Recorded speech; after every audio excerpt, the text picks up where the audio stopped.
राधे राधे, जय गुरुदेव। आज हम बताना चाहेंगे कि भगवान को कौन कौन सी चीज़ें बहुत पसंद हैं और क्यों। सबसे पहले जो उनको पसंद है वो है माखन और मिश्री। यहाँ माखन कथाओं में भी सुना है और यही सत्य है कि जो मन हमारा होता है बहुत ही निर्मल होता है। हाँ, इसमें विषय वासनाओं का जो लेप हम चढ़ा लेते हैं तो वो मलिन हो जाता है, लेकिन वैसे अगर देखा जाए तो बहुत ही शुद्ध और पवित्र और बहुत ही कोमल होता है, बहुत सॉफ्ट होता है। तो इसलिए भगवान को माखन पसंद है। माखन मतलब हमारा मन, जो हम प्रेम छुपा के रखते हैं किसी और के लिए। भगवान कहते हैं कि अगर तुम देना ही चाहते हो तो हमें अपना मन दे दो, जिससे कि तुम्हारा फिर भटकाव ही बंद हो जाए। इसको मैं संभाल के रखूँगा। दूसरा, बांसुरी। बांसुरी हमें बहुत कुछ बांसुरी से हमें बहुत कुछ सीखने को मिलता है। सबसे पहले तो सीखने को मिलता है कि एक भी उसमें गांठ नहीं होती है। दूसरा, उसमें 7 सुर के लिए 7 छेद भी किए जाते हैं। तीसरा, जब तक उसमें फूंक न डालें तब तक वो बजती नहीं है। तो अगर भगवान बजाएंगे तो उसमें फूंक डालना अनिवार्य होगा, और जब वो फूंक डालते हैं तो इतना मधुर और इतना मीठा बोलती है कि सभी के दिलों को मोह लेती है। तो हमारे जीवन में भी बांसुरी की ही तरह एक जीवन होना चाहिए कि हम कभी भी इतना फालतू ना बोलें कि लोगों को बोलना पड़े कि अब चुप हो जाओ। हाँ, हम उतना बोलें जब लोग इंतज़ार करें कि ये कब बोलेगा। एक अलग ही आभा होती है उस इंसान की, उस व्यक्ति की जो कम बोलता है। मुझे लगता है कि लोग कहते हैं कि चुप रहना बहुत मुश्किल काम है, लेकिन मुझे लगता है कि आज के युग में बोलना बहुत कठिन काम है। चुप रहना तो बहुत आसान है। जब हम कहीं कुछ बोलते हैं तो उसके बारे में हम ये भी सोच के बोलते हैं कि इसका क्या अर्थ कौन निकाल सकता है, लेकिन मौन का अर्थ तो जो जैसा होगा वैसा ही निकालेगा। एक स्माइल आपका सारे अर्थ पलट देती है। बोलने की आवश्यकता ही नहीं है। मुझे लगता है कि जितना कम बोलेंगे उतना हमारे लिए अच्छा है। जीवन में बोलना महत्वपूर्ण नहीं है, कब कितना कौन सा बोलना है ये महत्वपूर्ण है। अगर हमने ये बात समझ ली, छोटी सी बात है, समझ ली, तो हमारा जीवन बदल जाता है। कम बोलने वाले व्यक्ति बहुत स्ट्रांग होते हैं, चाहे वो सोच से हो चाहे वो बॉडी से हो। ज़्यादा बोलने वाला व्यक्ति क्षमता कम होती है उनमें। ज़्यादा इंसान बोलता ही कब है? जब उसमें चुप रहने की क्षमता नहीं होती है, उसमें गुस्सा, उसमें एग्रेशन ज़्यादा होता है, तब वो ज़्यादा बोलता है।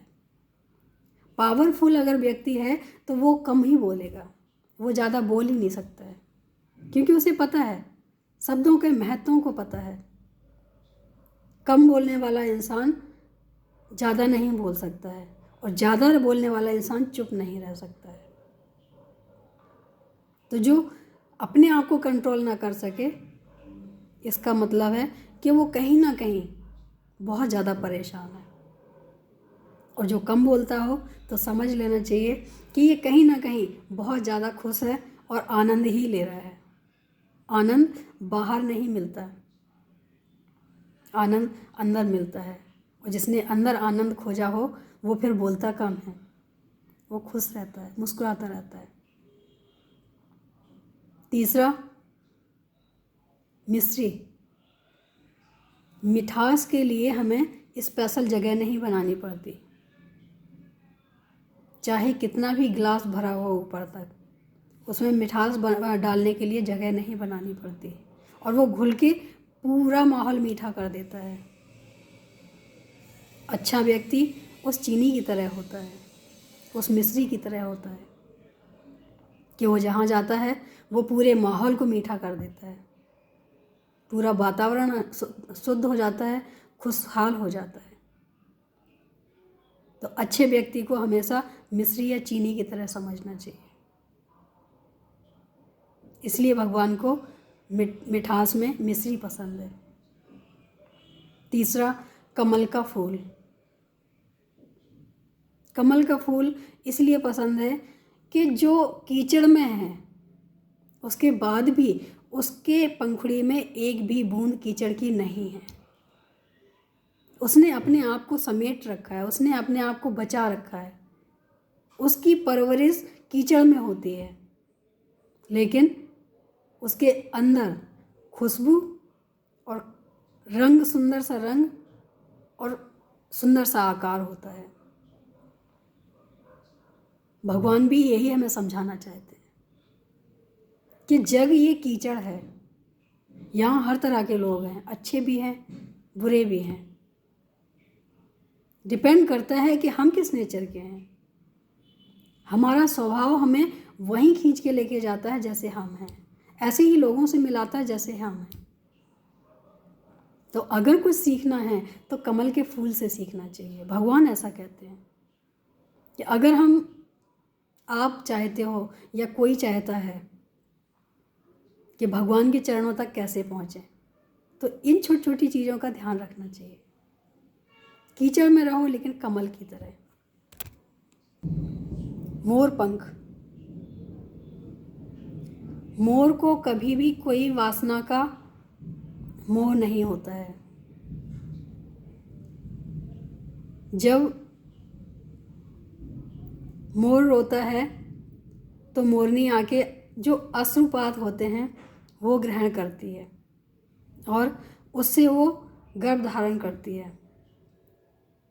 और शायद यही वजह है कि जो काम, क्रोध, लोभ से अलग होते हैं भगवान को प्रिय होते हैं। इसलिए उन्होंने ये दर्शाया है कि जो व्यक्ति या जो पक्षी या जो भी इनसे रहित होंगे उनको मैं अपने सर पे बिठा के रखूँगा। उन्होंने मोर पंख को लगा के ये दर्शाया है कि एक भक्त, एक प्रेमी की श्रेणी ऐसी होनी चाहिए जिसमें कोई काम वासना ना हो, जिसमें कोई लोभ लालच ना हो, जिसमें कोई मांग ही ना हो। जीवन में अगर भगवान का प्रेमी बनना है तो ये थोड़ी छोटी छोटी चीज़ें होती हैं, बहुत ज़रूरी हैं समझने। गाय से प्रेम करते थे। गाय कभी भी अपने लिए कुछ भी नहीं पैदा करती है। अगर उसका दूध निकलता है तो जनहित के लिए, मक्खन निकलता है जनहित के लिए, घी निकलता है जनहित के लिए। और गाय की हर एक चीज़ औषधि होती है, दूध, मक्खन, घी से लेके गोबर तक का।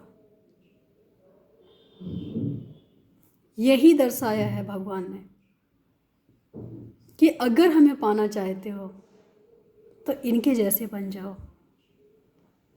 फिर तुम हमें नहीं ढूंढोगे, फिर हम तुम्हें ढूंढ लेंगे आगे। एक बार ऐसा बन के तो देखो। जीवन में जिसने ऐसा बनने की कोशिश की है, भगवान तो स्वयं ही आए हैं। फिर भगवान को ढूंढने की कहाँ आवश्यकता है। बस ज़रूरत है तो इन सब के जैसे बनने की। माखन मिश्री, मोर पंख, बांसुरी, कमल का फूल, गाय, इन सब के जैसे बन जाओ। हम तुम्हारे पास ही हैं। जब तुम्हारा हृदय निर्मल हो जाएगा, मन निर्मल हो जाएगा, हम तुम्हें दूर नज़र ही नहीं आएंगे। फिर हम तुम्हारे अंदर ही तुम्हें समाहित दिखेंगे, महसूस होंगे। तो उम्मीद है कि जो भी भगवान का भक्त बनना चाहता है तो पूजा पाठ तो करते रहो, लेकिन हृदय से भी थोड़ा पवित्र होना ज़रूरी है। उम्मीद है अच्छा लगा होगा। आज के लिए इतना ही। राधे राधे, जय गुरुदेव।